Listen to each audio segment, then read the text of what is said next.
Hi friends, అందరికీ టమాటా చారు చేసుకునే విధానం. ఫస్ట్ టమాటాలు కడుక్కొని కట్ చేసుకొని మిక్సీ జార్లోకి వేసుకొని మిక్సీ పట్టుకోవాలి.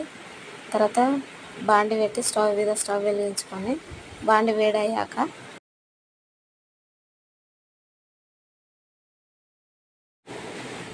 ఆయిల్ వేసుకోవాలి. ఆయిల్ వేడెక్కాక జీలకర్ర ఆవాలు వేసుకోవాలి.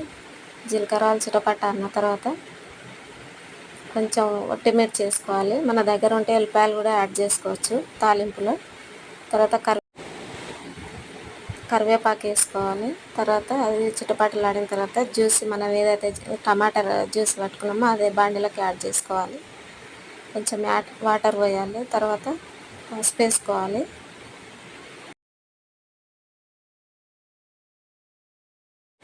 పసుపు వేసిన తర్వాత కలుపుకోవాలి. తర్వాత తగినంత కారం వేసి కొంచెం వాటర్ యాడ్ చేయాలి. ఉప్పు వేసుకోవాలి తగినంత. మూత పెట్టేసుకొని మసిలిన తర్వాత కొత్తిమీర వేసుకోవాలి. మూత పెట్టేసుకోవాలి. కరివేపాకు, మిరియాలు, జీలకర్ర, మన దగ్గర ఉంటే ఎల్లిపాయలు కూడా లాస్ట్ ఫైనల్గా దంచి 2 నిమిషాలు ఉడికించుకొని దించేసుకొని వేడివేడి అన్నంలో తింటే చాలా టేస్టీగా ఉంటుంది. సింపుల్గా చేసే రెసిపీ